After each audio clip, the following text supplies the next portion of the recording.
Hello students, I am Ajay Karmarkar. Before starting video, I would like to tell you something. Please sit with copy pen. If you find somewhere important, pause the video, note it and proceed on. If you find somewhere difficulty, then please write in comment box. I will definitely solve your problem. And along with, please like, share and subscribe my channel that can reach more and more students. Thank you once again. Now here is a question. A pendulum clock has a steel rod to suspend a bob in its pendulum.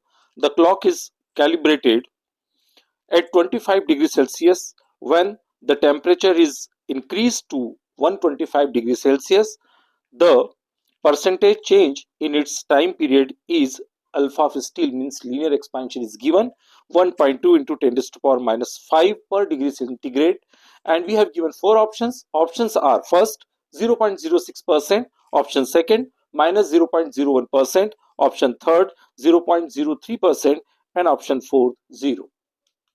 Dear student, to solve this question we have using two concepts. First, thermal expansion, and second, time period of simple pendulum. Okay, so here in this case we have given a simple pendulum and expansion of this rod, linear expansion. And then what is the formula of linear expansion? Linear expansion coefficient is delta L, means change in length, initial length, and change in temperature. Okay, so here let us first, we have given alpha is 1.2 into 10 to the power minus 5.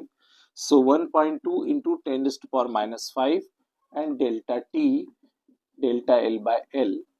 Is it okay? So delta T, what is delta T?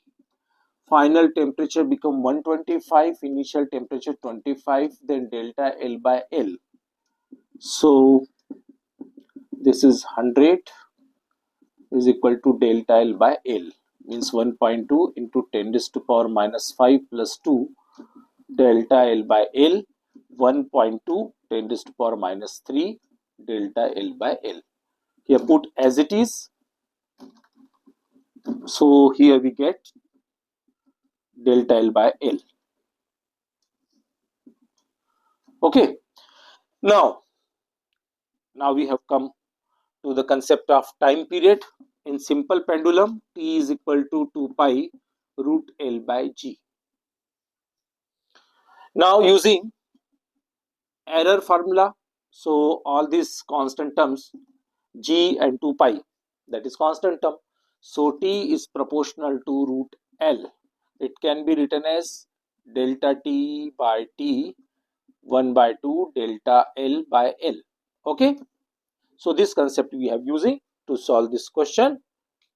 Okay, now here we have to calculate percentage change in its time period. So delta T by T 1 by 2 delta L by L, percentage change means 100 multiply by 100. So delta L by L, here 1.2 into 10 to the power minus 3, and this is 10 to the power 2, then 1 by 2 1 1.2 10 to the power minus 1, it means 1.2 by 10, removing the decimal. So here we get the answer 0.06% delta T by T into 100, means change in percent time period 0.06%. This is the answer. I hope so you understood this question. Thank you. Thank you for staying till the end of this video. Definitely, when you will become success, whole contribution goes to your hard work. But if my videos, my lectures, my questions will help in your success, I will consider myself lucky. Please like, share and subscribe my channel that can reach more and more students. Thank you once again. Take care. Bye bye.